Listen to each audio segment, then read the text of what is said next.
تمہاری پریشانیاں، تمہاری اذیتیں، تمہارے دکھ، دور موجود میں لفظ بولا جاتا ہے ٹینشن، تمہاری ساری ٹینشن، تمہارے سارے معاملات حیات کی بے ترتیبیاں، پریشانیاں، دکھ، اذیتیں، سب کچھ ختم ہو جائے گا۔ درود سب دردوں کا مداوع ہو جائے گا، سب دکھوں کا علاج ہو جائے گا، سب پریشانیوں کا حل ہوگا، سب مصیبتوں کا مداوع بن جائے گا، اور ساتھ ساتھ تمہارے گناہ بھی بخش دیے جائیں گے۔ تو درود جتنی کثرت کے ساتھ پڑھا جائے اللہ کی اتنی ہی رحمتیں نازل ہوتی ہیں۔ جب ہم اللہ کی بارگاہ میں عرض کرتے ہیں اللہم صلی علی سیدنا محمد، تو اس کا مفہوم کیا ہے، اس کا معنی کیا بنتا ہے؟ تو فرماتے ہیں فمانا ہو، اس کا معنی یہ ہے عظم ہو فی الدنیا، اے اللہ دنیا کے اندر محبوب کی عظمت کو اور بلند کر دے۔ کیسے بلند کر دے؟ بے اعلاء ذکر ہی، کہ محبوب کے ذکر کو علو اور مرتبت اور شان و شوکت عطا کر دے۔ وَإِظْهَارِ دعوتہ، اور حضور کی دعوت کو پھیلا دے اور پوری دنیا پہ غالب کر دے۔ وَإِبْقَاءِ شریعتہ، اور حضور کی شریعت کو دوام بخش دے۔ وَفِي الْآخِرَةِ بِتَشْفِيعِهِ فِي أُمَّتِهِ، اور آخرت کے اندر اس کا وہی مفہوم جو علامہ آلوسی بغدادی نے کیا کہ حضور علیہ السلام کو جو حق شفاعت دیا جائے گا، اس کے لیے اللہ سے دعا مانگنا۔ اور حضور نے خود ارشاد فرمایا کہ میرے لیے وسیلے کی دعا مانگو۔ یہ جو ہم اذان کے بعد دعا مانگتے ہیں کہ اے اللہ ہمارے آقا و مولا کو مقام وسیلہ عطا فرما، اور حضور علیہ السلام کے لیے یہ دعا مانگنا ہے۔ اور حضور مقام محمود پہ جلوہ فروز ہوں گے، اور وہاں حضور کو خاص کلمات دیے جائیں گے جو اس سے قبل نہ کسی نے بولے ہیں، نہ اس کے بعد کوئی استعمال کرے گا۔ وہ حضور کو القاء کیے جائیں گے، اور ان خاص لفظوں سے حضور اللہ کی تعریف فرمائیں گے، اللہ کی حمد بولیں گے، اور اس حمد کے صلے میں اللہ تعالیٰ محبوب سے فرمائے گا محبوب مانگتا ہے جو میں تجھے عطا کرتا ہوں۔ تو حضور کیا مانگیں گے؟ خود فرمایا کہ ہر نبی کو اللہ نے دعا کا کوٹا دیا ہے، اس نے وہ دعا دنیا پر ہی مانگ لی، لیکن میں نے اپنی دعا کو آخرت کے لیے بچا کے رکھا ہے، اور وہ کیا ہے کہ میں گناہ گاروں کی شفاعت کے لیے اللہ کے حضور عرض کروں گا۔ یہاں امام اہل محبت امام احمد رضا خان فاضل بریلوی کا انداز دیکھیے، پیش حق مجدہ شفاعت کا سناتے جائیں گے، آپ روتے جائیں گے ہم کو ہنساتے جائیں گے، وسعتیں دی ہیں خدا نے دامن محبوب کو، جرم کھلتے جائیں گے اور وہ چھپاتے جائیں گے۔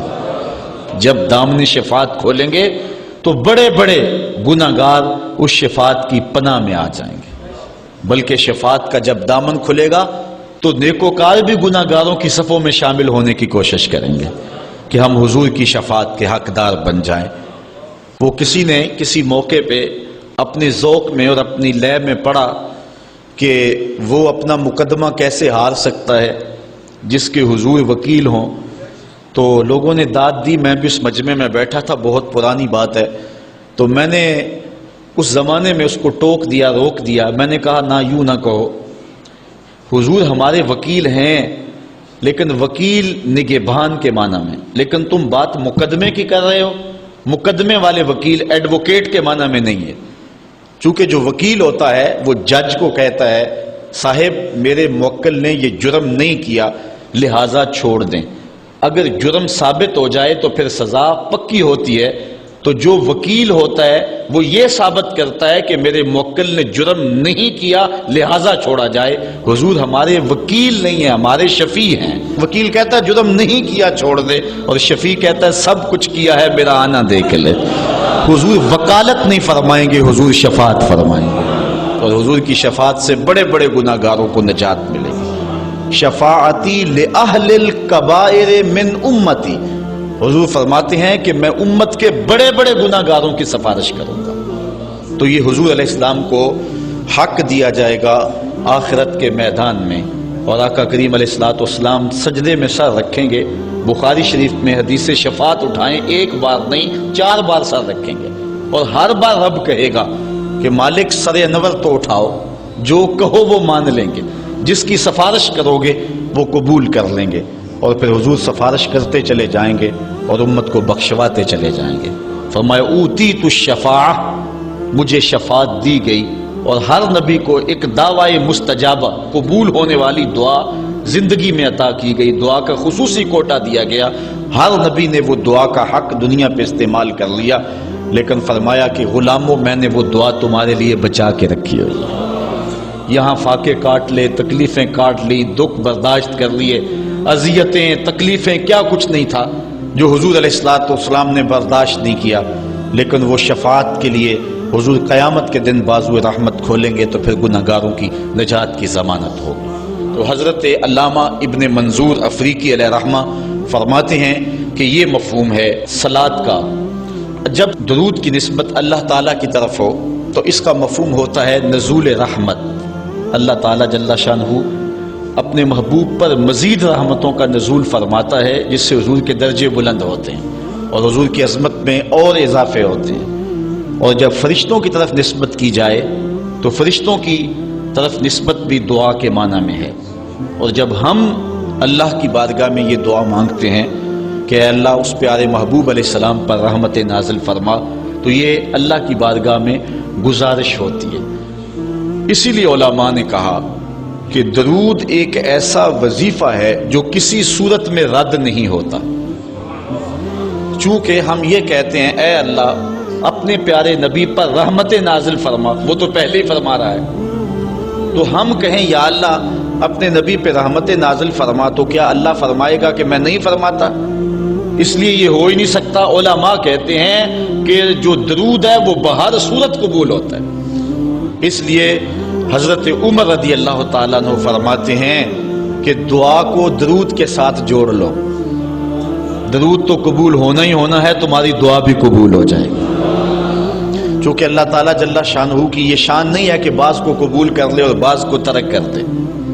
ہماری فقہ کا بھی مسئلہ ہے، اگر آپ نے کسی سے سودا لیا ہے، اس میں کوئی ردی چیز آ گئی اور کچھ صحیح آ گئی، اب یہ نہیں آپ کر سکتے کہ جو صحیح ہے وہ رکھ لیں اور ردی واپس کر دیں، یا تو وہ صحیح کے ساتھ ردی بھی قبول کرنا پڑے گی، اور یا پھر جو ہے وہ صحیح بھی واپس کرنا پڑے گی۔ یہ نہیں ہوگا کہ مرضی کی رکھ لی اور مرضی کی واپس کر لی، یا سارا سودا قبول کرنا پڑے گا یا سارا سودا واپس کرنا پڑے گا۔ تو اللہ تعالیٰ جل شانہ کے حضور جب درود کے ساتھ دعا مانگی جائے تو پھر اللہ تعالیٰ جل شانہ اس دعا کو چھانٹ کے الگ نہیں کرتا کہ میں نے یہ نہیں قبول کرنی، درود کے ساتھ جو مانگی ہوئی دعا ہے اللہ وہ بھی مستجاب فرما لیتا ہے، وہ بھی قبول فرما لیتا ہے۔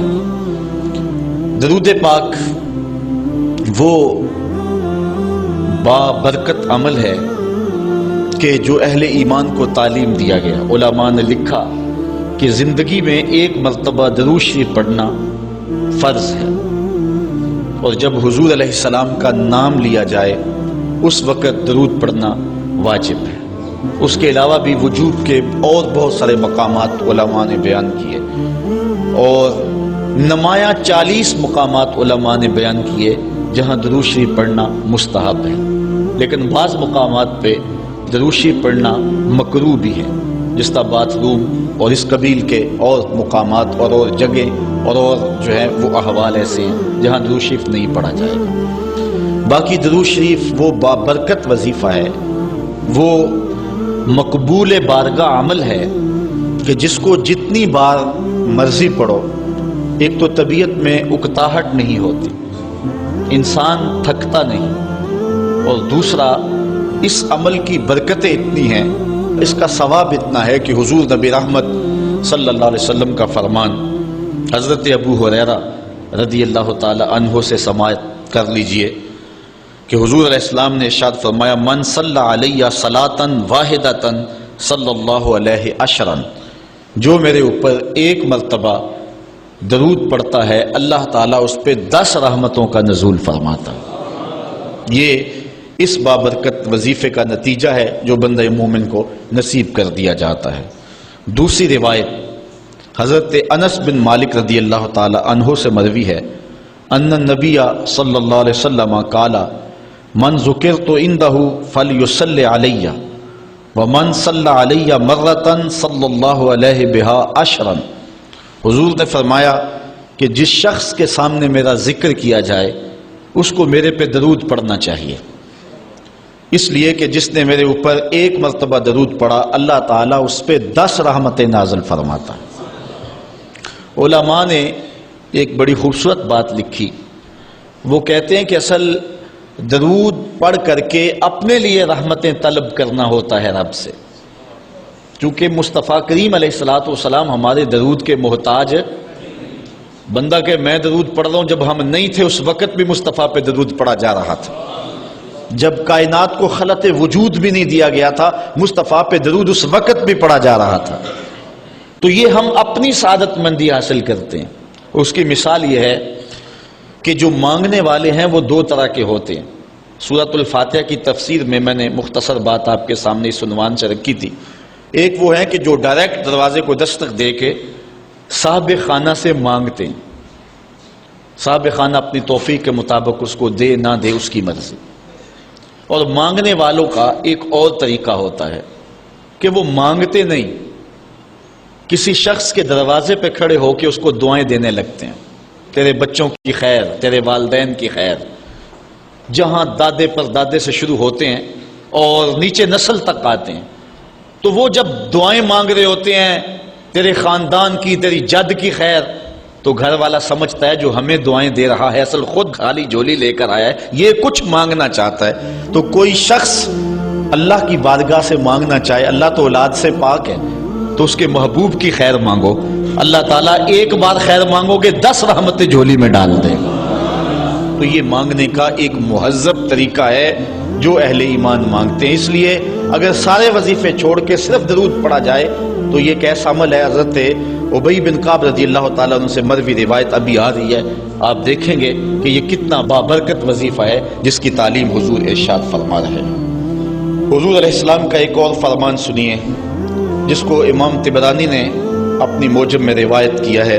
حضور نے ارشاد فرمایا من صلی علیہ صلاۃ واحدۃ صلی اللہ علیہ عشرا، جو میرے اوپر ایک مرتبہ درود پڑھتا ہے رب تعالیٰ اس پر 10 رحمتیں نازل کرتا ہے۔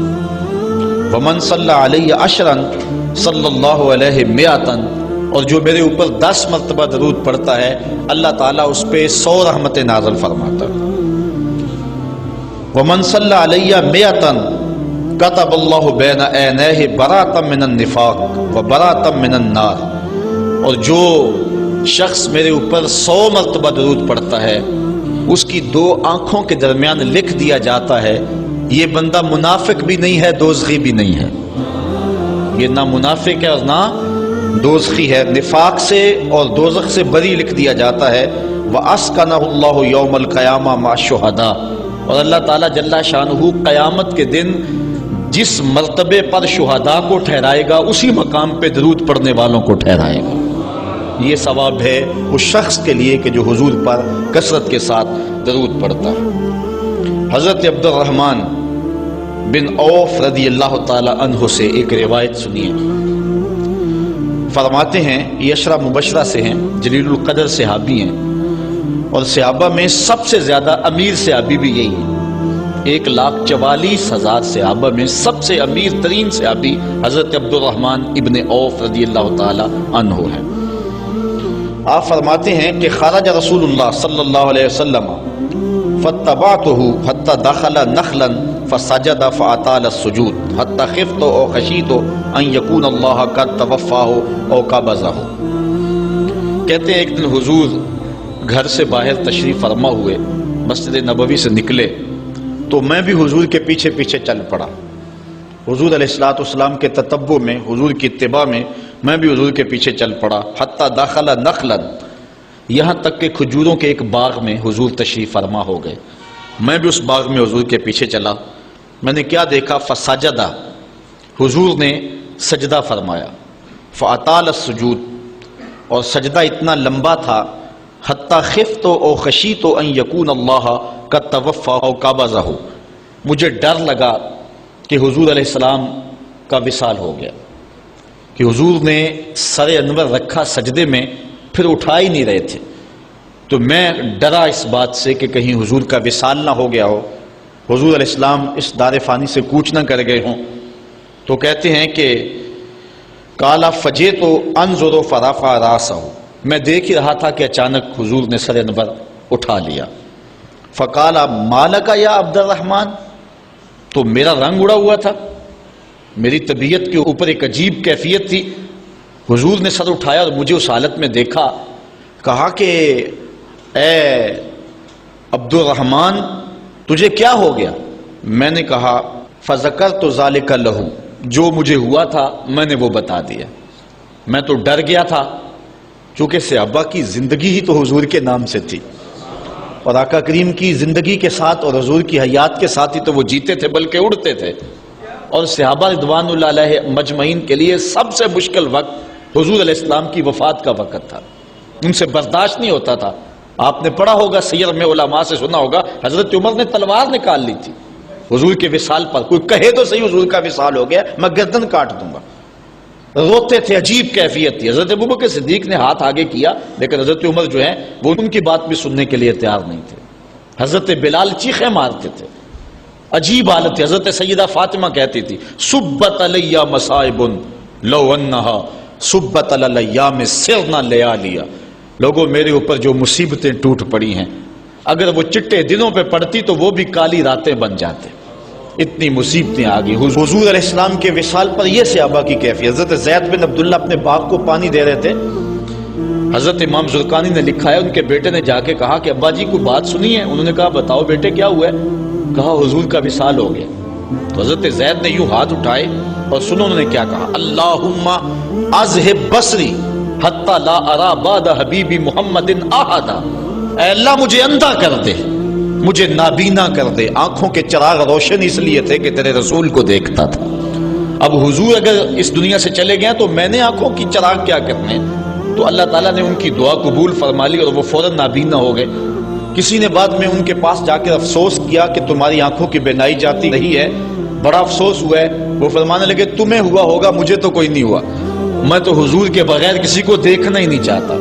اور اعلیٰ حضرت فرماتے ہیں کون نظروں پہ چڑھے دیکھ کے تلوا تیرا، جس نے آپ کو دیکھا پھر وہ کسی کو جو ہے وہ اور کیوں دیکھے. تو یہ صحابہ کی کیفیت تھی. بلکہ غدابہ نامی اونٹنی جس پہ حضور سواری کیا کرتے تھے، کتب میں آتا ہے، صحیح روایات ہیں، وہ حضرت فاطمہ تو زہرا کی دہلیز پر سر رکھ کے رویا کرتی تھی. اور وہ یافور نامی دراز گوش جس پہ حضور سواری کیا کرتے تھے، جس کو ہم اپنی زبان میں گدھا کہہ لیتے ہیں لیکن نسبت رسول سے ہوگی تو پھر اس کو دراز گوش کہیں گے. تو وہ قبیلہ بنو سلیم کے کنویں میں چھلانگ لگا کے مر گیا کہ جب حضور چلے گئے ہیں تو ہم نے جی کے کیا لینا.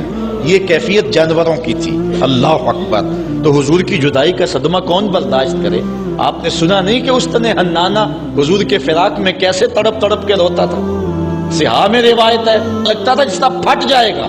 اور آقا کریم ممبر سے نیچے اترے اور آقا نے اس کو دونوں ہاتھوں میں لیا، پھر تسلی دی اور ایسے لگا جس طرح کہ بچھڑا ہوا بچہ ماں کی گود میں آ جائے تو اس کی گگی بن جاتی ہے. یہ کیفیت ہوئی.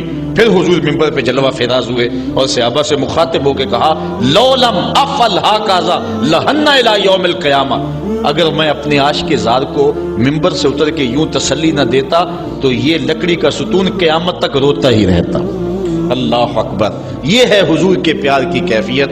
ان کے لیے مشکل مرحلہ تھا. تو حضرت عبد الرحمن ابن عوف رضی اللہ تعالیٰ عنہ کہتے ہیں میں نے جو میرے پہ بیتی تھی نا، جو میری حالت ہوئی تھی، میں نے صاف صاف عرض کی حضور میں تو بہت پریشان ہوا تھا.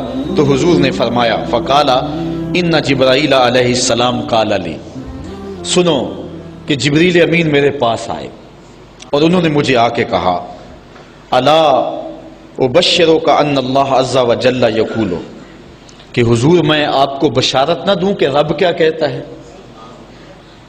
وہ یہ کہتا ہے من صلی علیک صلیت علیہ ومن سلم علیک سلمت علیہ. ذرا دیکھیے لفظ. حضور فرماتے ہیں میں کیوں سجدے میں گیا تھا؟ سنو اے عبد الرحمن ابن عوف واقعہ کیا ہوا، میں اتنا لمبا سجدہ کیوں کیا؟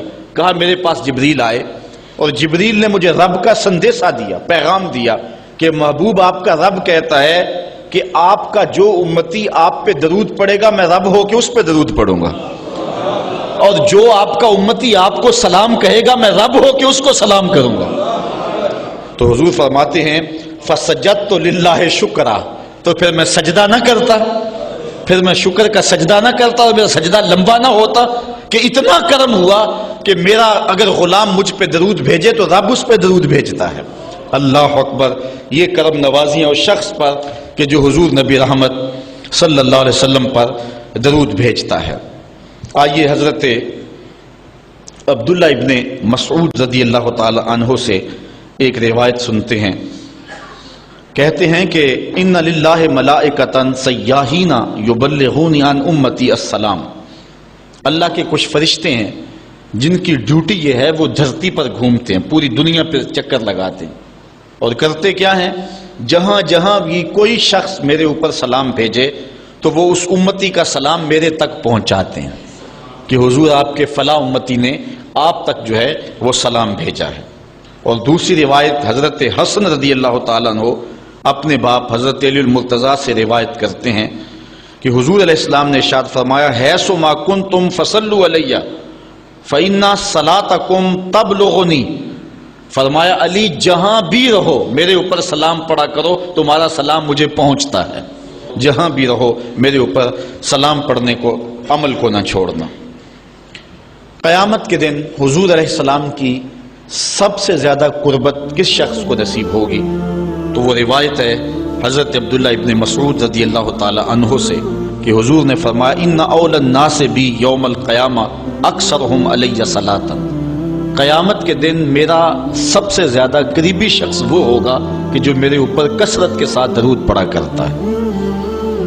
حضرت ابی بن کعب رضی اللہ تعالیٰ عنہ کی وہی روایت جو میں نے جس کا اشارہ دیا، روایت کرتے ہیں، کان رسول اللہ صلی اللہ علیہ وسلم اذا ذهب ربع اللیل قام فقال یا ایھا الناس اذکروا اللہ اذکروا اللہ، جاءت الراجفہ تتبع الرادفہ، جاء الموت بما فیہ جاء الموت بما فیہ۔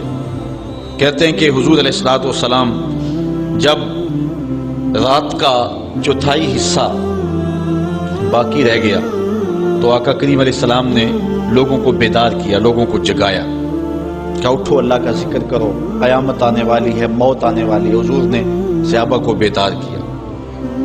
قال ابی بن کعب رضی اللہ تعالیٰ عنہ، حضرت ابی بن کعب رضی اللہ تعالیٰ عنہ فرماتے ہیں، یہ جلیل القدر صحابی اور حضور علیہ الصلوۃ والسلام ان سے قرآن سنا کرتے تھے، بلکہ ایک دن حضور گزر رہے تھے، حضرت ابی بن کعب رضی اللہ تعالیٰ عنہ تلاوت کر رہے تھے، حضور رک کے سننے لگے۔ اگلے دن ملاقات ہوئی تو فرمایا، ابی میں گزر رہا تھا، تو تلاوت کر رہا تھا اور میں سنتا رہا۔ تو حضرت ابی نے کہا، حضور اگر مجھے پتہ چل جاتا نا کہ آپ سن رہے ہیں تو میں اور سوار کے پڑھتا۔ محدثین شارحین لکھتے ہیں، کسی کے دکھلاوے کے لیے قرآن سوار کے پڑھنا ریاکاری ہے، لیکن اگر حضور کے دکھلاوے کے لیے پڑھا جائے یہ ریاکاری نہیں ہے، یہ عین دین ہے۔ تو حضرت ابی بن کعب رضی اللہ تعالی عنہ کہتے ہیں کہ میں نے حضور کی خدمت میں عرض کی، فقلت، تو میں نے عرض کی، یا رسول اللہ صلی اللہ علیہ وسلم، میں آپ پر بہت زیادہ درود شریف پڑھتا ہوں، فکم اجعل لک من صلاتی، تو مجھے بتا دیں کہ میں آپ پہ کتنا وقت درود پڑھا کروں۔ قال ما شئت، کہا جتنا تو پڑھ سکتا ہے، جتنا تیرے پاس وقت ہے، جتنی تیری مرضی ہے، میں کوئی مقرر نہیں کرتا۔ قال قلت، تو میں نے کہا الربع، میں چوتھا حصہ درود پڑھا کروں گا، باقی 3 حصے باقی وظیفے کر لیا کروں گا۔ قال ما شئت، حضور نے فرمایا تیری مرضی، وَإِن زِدْتَ فَهُوَ خَيْرٌ لَكَ، لیکن اگر درود زیادہ پڑھے نا تو تیرے لیے ہوگا بہتر۔ ویسے تو اگر چوتھا حصہ پڑھے، باقی 3 حصے باقی وظیفے پڑھ لے، لیکن اگر ایسا کرے تو تیرے لیے بہتر ہوگا، زیادہ اگر پڑھ لے۔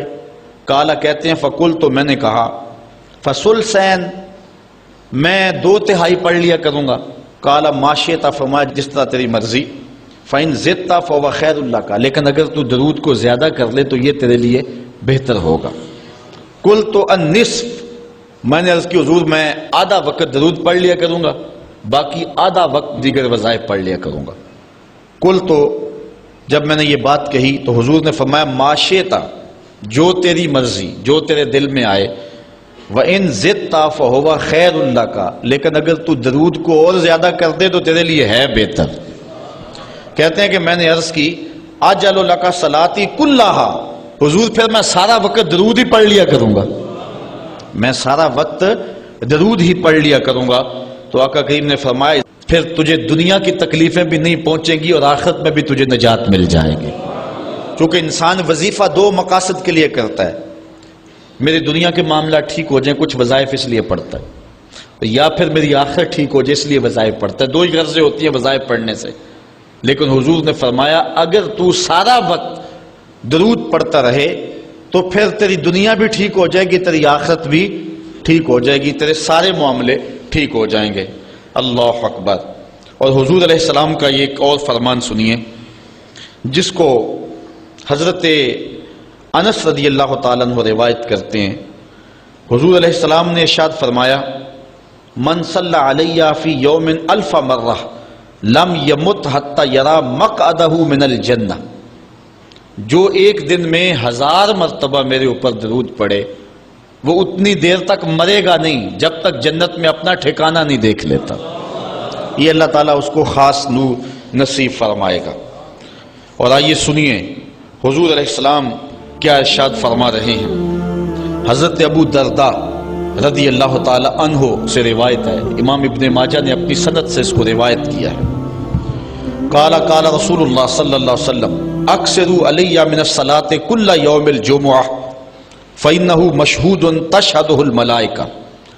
حضور نے فرمایا کہ ہر جمعے کے دن میرے اوپر کثرت کے ساتھ درود پڑھا کرو، چونکہ یہ یوم مشہود ہے، اس دن فرشتے حاضر ہوتے ہیں، تو جمعے کے دن کثرت کے ساتھ باقی دنوں کی نسبت میرے اوپر درود پڑھا کرو.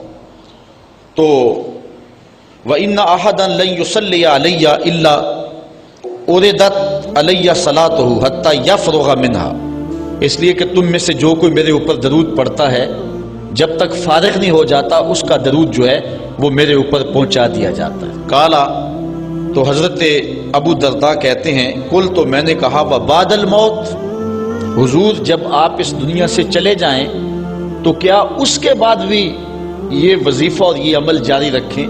حضرت ابو درداء رضی اللہ تعالی عنہ نے جو ہے یہ وضاحت حضور سے پوچھی. اور یہ بھی بڑے جلیل القدر صحابی ہیں، بلکہ صحابہ میں سے انتہائی متقی اور پرہیزگار صحابی ہیں. بلکہ حضرت ابو درداء کے بارے میں آتا ہے کہ فجر کی نماز پڑھ کے جلدی چلے جاتے تھے. ایک دن حضور نے روک کر کے کہا ابو درداء کاہے کی جلدی ہوتی ہے کہ رکتے بھی نہیں، بہت جلدی چلے جاتے ہو؟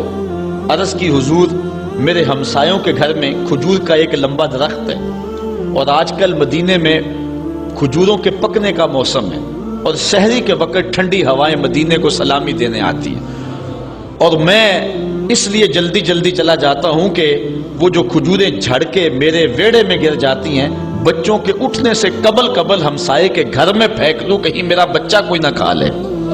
اور ہماری سڑک سے گنے کی ٹرالی گزر کے تو دیکھیں. یہ دیکھیے حضور علیہ السلام کے صحابی کا عمل اور ان کی زندگی کے معمولات. یہ ہے حضرت ابو درداء رضی اللہ تعالیٰ عنہ. کہتے ہیں میں نے حضور سے کہا حضور جب آپ اس دنیا سے چلے جائیں گے تو کیا پھر بھی درود آپ کو بھیجیں اور پھر بھی آپ پر پہنچتا رہے گا؟ تو سنو حضور نے کیا کہا. حضور نے فرمایا ان اللہ حرم علی الارض ان تاکل اجساد الانبیاء علیہم الصلاۃ والسلام. اللہ تعالیٰ نے مٹی پر حرام کر دیا ہے کہ وہ نبیوں کے جسموں کو کھائے. نبی قبروں میں زندہ ہوتے ہیں اور ان کو رزق بھی دیا جاتا. حضرت ابن ماجہ نے یہ روایت بے اسناد جید اچھی سند کے ساتھ اس کو روایت کیا ہے. بلکہ حضور نبی رحمت صلی اللہ علیہ وسلم نے ارشاد فرمایا کہ جب کوئی شخص میرے اوپر درود پڑھتا ہے تو اللہ تعالیٰ جل شانہ میری روح میرے بدن میں لٹا دیتا ہے حتیٰ کہ میں اس کے سلام کا جواب دیتا ہوں. وہ کیا کسی نے کہا، شعر تو سادہ سا ہے لیکن اس حدیث کا ترجمہ ہے.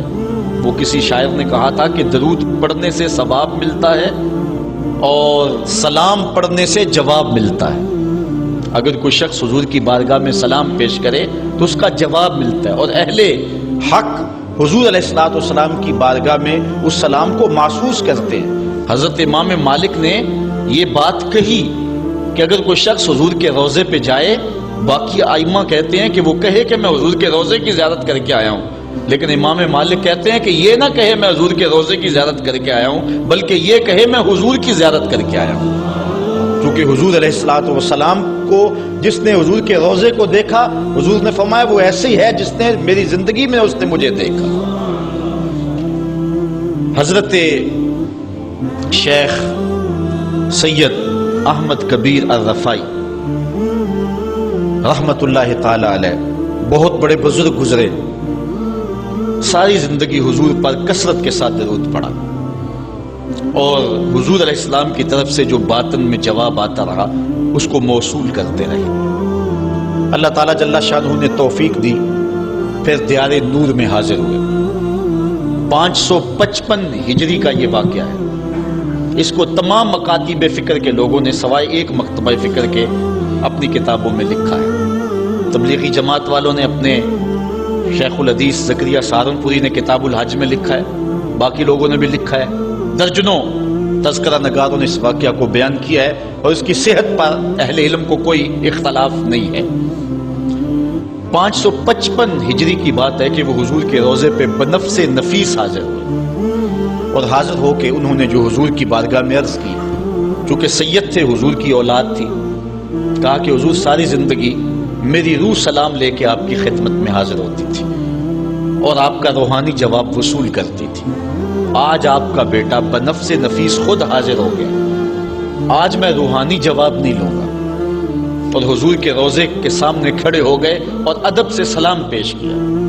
پھر کیا ہوا، 70,000 لوگ مسجد نبوی میں موجود تھے، جنہوں نے دیکھا حضور نے دست انور روضہ انور سے باہر نکال دیا، اور حضرت شیخ سید رفائی رحمت اللہ تعالی علیہ نے حضور کے دست کرم کا بوسہ لیا۔ حضرت غوث اعظم شیخ عبد القادر جیلانی علیہ رحمہ فرماتے ہیں اتفاق سے اس دن میں بھی موجود تھا، اور کہتے ہیں کہ حضرت امام رفائی کے صدقے سے حضور کے دست اقدس کی زیارت میں نے بھی کر لی۔ اللہ اکبر! یہ حضور علیہ الصلوۃ والسلام کا شفقت فرمانا ہے ان لوگوں پر جو حضور علیہ السلام پر کثرت کے ساتھ درود پڑھتے ہیں۔ جن لوگوں نے حضور علیہ السلام کے اوپر درود پڑھنا معمول بنایا ہے، یہ موضوع اپنے دامن میں بڑی وسعت رکھتا ہے، ان پر بڑے بڑے کرم ہوئے۔ آج کا جو عنوان ہے صلو علیہ وآلہ، یہ شیخ سعدی کی مارکۃ الآراء ایک ربائی کا آخری مصرع ہے، اور متواتر صدری روایات کے مطابق حضرت شیخ سعدی شیرازی، کیونکہ بہت بڑے شاعر تھے اور قادر الکلام شاعر تھے، آج صدیاں گزرنے کے بعد بھی آپ کی گلستہ اور بوستہ اور کریمہ آج بھی اسی طرح مقبول ہے جس طرح صدیوں قبل تھی۔ ورنہ کسی زمانے میں فردوسی کا شاہ نامہ پڑھا جاتا تھا، لیکن آج دنیا کو اور نئی نسل کو فردوسی کے شاہ نامے کا پتہ بھی نہیں ہے۔ لیکن کوئی بھی فارسی مذاق رکھنے والا ہو وہ شیخ سعدی سے ناآشنا نہیں ہو سکتا۔ ان کو جو مقبولیت تامہ ملی ہے، ایسے قادر الکلام شاعر کہ جس عنوان پر بھی آتے حد کرتے چلے جاتے۔ حضرت شیخ سعدی شیرازی اگر حضور کی مدح میں قلم اٹھاتے ہیں تو ان کا اسلوب بڑا خوبصورت ہے۔ کریم السجایا جمیل الشیم نبی البرایا شفیع الامم، زباں تا بود در دہاں جائے گیر ثنائے محمد بود دل پذیر، حبیب خدا اشرف انبیاء۔ اگر لکھتے ہیں تو حد کرتے چلے جاتے۔ اب انہوں نے حضور کا قصیدہ لکھنا شروع کیا، اور کیا لکھتے ہیں؟ بلغ العلا بکمالہ۔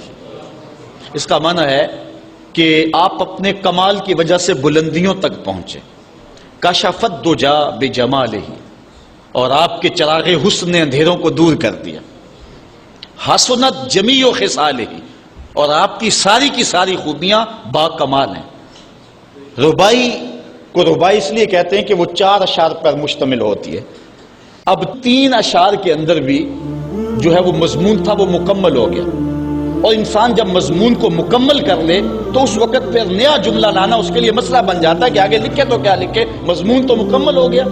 اب یہاں کیا تھا؟ بلغ العلا بکمالہ کشفت دجا بجمالہ حسنت جمیع۔ اگر اس کا معنی ذہن میں ملحوظ رکھیں تو آگے جو چوتھا جملہ ہے اس پہ آپ کو لطف آئے گا۔ بلغ العلا بکمالہ، وہ اپنے کمال سے، اپنی طاقت پرواز سے، اپنی قوتوں سے، اللہ کی دی ہوئی عطا سے وہاں تک پہنچے جہاں تصور بھی نہیں پہنچ سکتا۔ کشفت دجا بجمالہ، ان کے جمال نے کائنات میں اجالے پھیلا دیے، روشنیاں کر دی، اندھیرے چھٹ گئے۔ پھر آخر میں حسنت جمیع خصالہ، کیا بتائیں ان کی ہر خوبی، ہر خو و خصلت ہی اچھی ہے۔ اب بات تو مکمل ہو گئی، لیکن ربائی چاہتے تھے شیخ سعدی پریشان ہے، اسی پریشانی میں نیند آ گئی، سوئے تو حضور کا دیدار ہوا۔ فرمایا سعدی آگے کہتے کیوں نہیں ہو، صلو علیہ وآلہ، صلو علیہ وآلہ۔ اور بنتا ہی یہ ہے، میں اصل خود بھی شاعری سے تعلق رکھتا ہوں، کسی زمانے میں کچھ لکھا بھی ہے، لیکن یہاں تھوڑا سا میں آپ کو اپنے ساتھ اس لیے سفر کروا رہا ہوں کہ آپ اقبال کے دیس کے باسی ہیں، اس لیے آپ سے ایسی باتیں میں کر لیتا ہوں، ورنہ بعض کا یہ ایسی باتیں نہیں چھڑتی، یہ مشکل ہوتی ہیں، لیکن آپ لوگوں کے خمیر اور مزاج کے اندر جو ہے یہ لذت اور یہ چاشنی موجود ہے۔ اب ذرا توجہ کیجئے، بلغ العلا بکمالہ، وہ بلندیوں پر پہنچ گئے، کشفت دجا بجمالہ، اپنے جمال سے اندھیرے چھٹا دیے، دور کر دیے، حسنت جمیع خصالہ، کیا بتائیں ان کی ہر خوبی ہی با کمال ہے۔ تو جب ہر خوبی با کمال ہے تو پھر جی نہیں چاہتا کہ پڑھو صلو علیہ وآلہ، یعنی پھر دل اچھلتا ہے، روح پکارتی ہے، جو اتنی خوبیوں کا منبع و مصدر ہے، اتنے کمالات کا جامع ہے، جس کے دم سے اندھیرے چھٹ گئے، جس کے دم سے کائنات میں اجالے پھیل گئے، تو پھر کیوں جی نہیں چاہتا کہ اس نبی پر درود پڑھا جائے؟ صلو علیہ وآلہ، آؤ اس نبی پہ درود پڑھو، اس نبی پہ سلام پڑھو، اس نبی پہ بھی درود پڑھو، اس کی آل پہ بھی درود پڑھو۔ بلغ العلا بکمالہ، کشفت الدجا بجمالہ، حسنت جمیع خصالہ، صلو علیہ وآلہ۔ میں درود شریف کے عنوان سے اپنی گفتگو کو ختم کروں اور امام بوصیری کا ذکر نہ کروں تو یہ ناانصافی ہوگی۔ حضرت امام بوصیری فالج زدہ ہیں، ساری زندگی بادشاہوں کے قصیدے لکھے ہیں، ساری زندگی بادشاہوں کی کہانیاں بیان کی ہیں، ان سے اعزازات پائے ہیں، تکریمات پائی ہیں، لیکن عمر کا آخری حصہ آیا، جسم فالج زدہ ہو گیا، سارے چھوڑ گئے۔ تنہائی، بیماری اور غربت، یہ تین چیزیں اگر اکٹھی ہو جائیں تو ان کو کاٹنا بڑی قیامت ہوتی ہے۔ تنہائی، غربت اور بیماری، یہ تینوں اکٹھی آ گئی حضرت امام بوصیری پہ۔ صحت مند کے سارے گاہک ہوتے ہیں، بیمار پڑ گئے تو کوئی پوچھتا ہی نہیں ہے۔ ایک دن خیال آیا، ساری زندگی شہنشاہوں کے قصیدے لکھے، آج اس کا قصیدہ نہ لکھوں جو کائنات کا دولہ ہے۔ اللہ اکبر، قلم پکڑا، پھر حضور کا قصیدہ لکھا۔ یہ قصیدہ بردہ شریف مکمل کیا، رات ہوئی، حضرت امام بوصیری سوئے، آقا کریم علیہ السلام تشریف لائے، اور یہ بات ذہن میں رکھیں، حضور نے ارشاد فرمایا، من رآنی فی المنام فقد رآنی فإن الشیطان لا یتمثل بی۔ یہ ابن ماجہ میں 6 طرق سے روایت مروی ہے، ویسے بخاری دیگر کتابوں میں بھی ہے، لیکن ابن ماجہ حجم کے اعتبار سے چھوٹی کتاب ہے، اس میں بھی 6 مرتبہ یہ روایت ہے، باقیوں میں تو بہت مرتبہ یہ روایت آئی ہے۔ ابن ماجہ میں 6 طرق سے یہ روایت ہے، حضور نے فرمایا جس نے مجھے خواب میں دیکھا اس نے مجھے ہی دیکھا، شیطان خواب میں آ کر بھی میری مثل ہونے کا دعویٰ نہیں کر سکتا۔ اچھا، دوسری بات، جس نے حضور کو دیکھا اس نے حضور کو دیکھا، اور جس نے حضور کو دیکھا حضور اس کے خواب میں قصد، ارادے اور مرضی سے آئے۔ میں کسی کے خواب میں جاؤں، آپ کسی کے خواب میں آئیں، نہ آپ کو پتا ہوتا ہے نہ مجھے پتا ہوتا، مجلس سجی ہے، میں گفتگو کر رہا ہوں، اٹھ کے آپ چلے جائیں گے، جا کے سو جائیں، میں خواب میں دوبارہ گفتگو کرتا ہوا پایا جاؤں، مجھے آپ اٹھ کے فون کرے جناب آج خواب میں آئے تھے، تو مجھے تو نہیں پتا ہوگا، یا آپ کو میں دیکھ لوں دوبارہ تو آپ کو علم نہیں ہوگا، لیکن حضور جس کے خواب میں جائیں قصد، ارادے اور مرضی سے جاتے ہیں۔ تیسری بات، خواب میں کسی کو کچھ کوئی دے تو وہ محض خواب ہوتا ہے۔ لاٹری نکل آئی، کروڑ پتی بن گیا، صبح اٹھیں گے تو کروڑ پتی ہوں گے یا کنگال ہوں گے؟ وہ کیا کسی نے کہا تھا 100 بار میرے ہاتھوں میں تیرا دامن آیا، جب آنکھ کھلی تو اپنا ہی گرے باندھا۔ کچھ نہیں ہوتا، خواب خواب ہوتا ہے، لیکن حضور کو اگر کوئی خواب میں دیکھے اور حضور کچھ عنایت کریں تو وہ محض خواب نہیں ہوتا۔ حضرت شاہ ولی اللہ محدث دہلوی فرماتے ہیں، میرے والد شاہ عبد الرحیم نے خواب میں انہوں نے حضور کو دیکھا تو آقا کریم علیہ السلام نے اپنے 2 منہ مبارک ان کو عطا کی۔ کہتے ہیں جب اٹھے تو دیکھا کہ منہ مبارک نہیں تھے، تو پھر ان کی کیفیت وہی ہو گئی، اور پھر حضور خواب میں ملے، فرمایا کہ ہم نے تیرے سرہانے کے نیچے رکھ دیے۔ تو کہتے ہیں کہ وہ 2 بال حضرت شاہ ولی اللہ محدث دہلوی فرماتے ہیں ان کی علامت یہ تھی کہ وہ صندوق میں ہم رکھتے تھے، جب اس کو دھوپ میں لے کے نکلتے بدلی سایہ کیا کرتے تھے۔ اور فرماتے ہیں کہ جب وراثت تقسیم ہوئی تو ایک بال میرے حصے میں آیا، حضور کا منہ انور، حضور کا منہ مبارک۔ تو جس نے حضور کو خواب میں دیکھا، حضور کو ہی دیکھا، حضور قصد سے آئے، جو دیا حقیقت میں دیا۔ اور چوتھی بات، وہ بخاری کی روایت ہے، حضور فرمایا من رآنی فی المنام فسیرانی فی الیقظہ، جس نے مجھے خواب میں دیکھا ان قریب جاگتے بھی دیکھ لے گا۔ شارحین لکھتے ہیں ساری زندگی نہ دیکھ سکا، جب روح نکل رہی ہوگی رخ محبوب سامنے ہوگا، اور اگر اس وقت حضور کا دیدار ہو جائے تو چاہیے بھی کیا، سوکھا نکلے سا ظہوری جے ویخ لواں مکھ تیرا، اگر اس وقت حضور کا دیدار ہو جائے تو اور کیا چاہیے۔ تو حضرت امام بوصیری کہتے ہیں کہ میں سویا مقدر جاگا، حضور تشریف لائے۔ فرمایا بوصیری جو قصیدہ لکھا ہے وہ سناؤ تو صحیح۔ تو انہوں نے وہ مشہور قصیدہ مولا یصلی وسلم دائماً آبادا، وہ قصیدہ حضور کی خدمت میں پیش کیا۔ تو آقا کریم علیہ السلام نے اپنا دست شفا ان کے بدن پہ پھیرا، اور حضور نے اپنی چادر اتار کر کے حضرت امام بوصیری کو دے دی۔ بردہ عربی میں کہتے ہیں جو ہے وہ چادر کو، اسی لیے اس قصیدے کو قصیدہ بردہ کہتے ہیں، وہ قصیدہ جس کی جزا میں چادر عنایت ہوئی تھی۔ حضرت امام بوصیری جب اٹھے تو بالکل ٹھیک تھے، چادر اوڑی اور مسجد میں نماز پڑھنے کے لیے جا رہے ہیں۔ راستے میں ایک درویش کھڑا تھا، کہا بوصیری رات والا قصیدہ تو سناؤ جو تم نے لکھا ہے۔ حضرت بوصیری کہتے ہیں میں نے لکھا تھا اور کسی کو پتہ نہیں تھا۔ میں نے کہا کون سا قصیدہ؟ کہنے لگے بھولے نہ بنو، جو حضور کو سنایا تھا۔ کہنے لگے کہ میں نے کہا کہ تجھے کیسے پتہ ہے؟ کہا بتاؤں یہ چادر کون سی ہے؟ اللہ اکبر۔ تو امام بوصیری رحمت اللہ تعالی علیہ نے حضور علیہ السلام پر یہ درود لکھا مولا یصلی وسلم دائماً ابدا، اور یہ جزا پائی۔ حضرت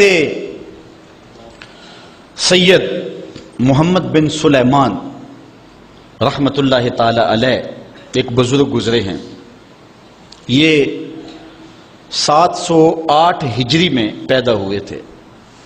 کہتے ہیں کہ میں ایک دن کسی بستی سے گزر رہا تھا اور وہاں ایک کنواں تھا، اس کا پانی تھوڑا سا نیچے تھا، اور میرے پاس کوئی چیز نہیں تھی جس سے میں ڈول ڈال کر کے وہ پانی نکال سکوں۔ میں متحیر کھڑا تھا، ساتھ ہی ایک شکستہ سا کچا سا مکان تھا، اس مکان کے اوپر ایک چھوٹی عمر کی لڑکی کھڑی تھی۔ مجھے کہنے لگی کہ آپ پریشان ہیں؟ میں نے کہا ہاں بیٹے، مجھے پریشانی یہ ہے کہ میں نے وضو کرنا اور نماز پڑھنی ہے اور وقت جا رہا ہے، اور یہ پانی بہت نیچے ہے، اگر تم کچھ میری مدد کر سکتی ہو تو ضرور کرو۔ وہ چھت سے نیچے آئی اور اس نے آ کے اپنا لعاب اس کنویں میں پھینکا۔ حضرت شیخ سید محمد بن سلیمان فرماتے ہیں کہ میں نے دیکھا کہ یکا یک کنویں کا پانی اچھل کے کناروں تک آ گیا اور بہنے لگا۔ میں نے جلدی سے وضو کیا اور پھر میں نے اس لڑکی کو کہا میں تجھے اللہ کا واسطہ دیتا ہوں، تو مجھے بتا کہ تیرے پاس ہے کیا کہ تیرے لب کے ڈالنے سے یہ پانی اچھل کے اوپر آ گیا۔ تو اس لڑکی نے مجھے کہا کہ یہ جو مرتبہ مجھے ملا ہے بکثرت الصلاۃ علی من کان اذا مشى فی البر تعلقت الوحوش باذیالہ، یہ مرتبہ میں اس پر درود پڑھ کے حاصل کیا ہے جب وہ جنگل سے گزرتے تھے تو جو جانور تھے قدموں سے لپٹ جاتے تھے، میں ان پر درود پڑھنے کی برکت سے جو ہے وہ یہ مرتبہ حاصل کیا ہے۔ تو حضرت سید محمد بن سلیمان کہتے ہیں کہ پھر میں نے ارادہ کر لیا کہ میں ساری زندگی حضور علیہ السلام پر درود پڑھتے ہوئے اور درود لکھتے ہوئے گزاروں گا۔ پھر انہوں نے مشہور زمانہ کتاب جس کو اہل علم اور اہل تصوف دلائل الخیرات کے نام سے جانتے ہیں، جس کی متعدد شروحات بھی لکھی گئی، وہ کتاب انہوں نے تصنیف کی۔ اور اس کتاب کی خصوصیت یہ ہے کہ جو شخص اس کتاب کو باقاعدگی کے ساتھ پڑھے اس کو حضور کا دیدار نصیب ہوتا ہے۔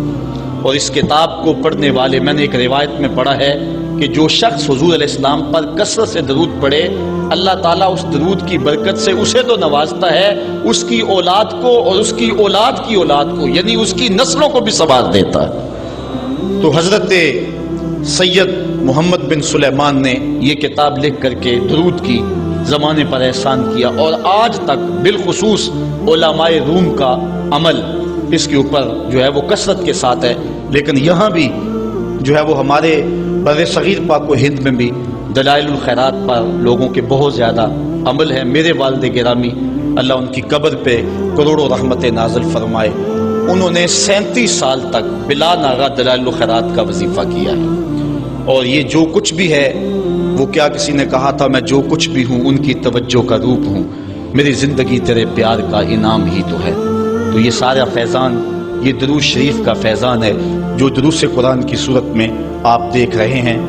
حضرت سید محمد بن سلیمان رحمۃ اللہ تعالی علیہ کا پھر انتقال ہو گیا اور سوس نامی ایک بستی کے اندر ان کو دفن کر دیا گیا۔ پھر اس کے بعد 77 سال کے بعد ان کو وہاں سے مراکش منتقل کیا گیا، اور آپ کو جب دفن کیا گیا، اور یہ بات اخبار مشہورہ میں سے ہے کہ آپ کی قبر کی مٹی سے درود کی برکت کی وجہ سے کستوری جیسی خوشبو آیا کرتی تھی، اور جب اتنے طویل عرصے کے بعد ان کو قبر سے نکالا گیا تو جب وہ فوت ہوئے تھے تو انہوں نے تھوڑی دیر پہلے حجامت بنائی تھی، اور جب لحد سے ان کو نکالا گیا 77 برس بعد تو ایسے لگتا تھا کہ جس طرح ابھی خط کروایا ہے، اور لوگوں نے ان کے جسم کو انگلی لگا کر کے دیکھا تو جس طرح ایک زندہ شخص کے جسم کو انگلی لگائیں تو خون ہٹ جاتا ہے اور جگہ زرد ہو جاتی ہے، تو ایسے ہی لوگوں نے پایا کہ جگہ زرد ہو گئی، پھر انگلی اٹھائی تو جو ہے وہ پھر وہاں دوبارہ سرخی آنے لگی۔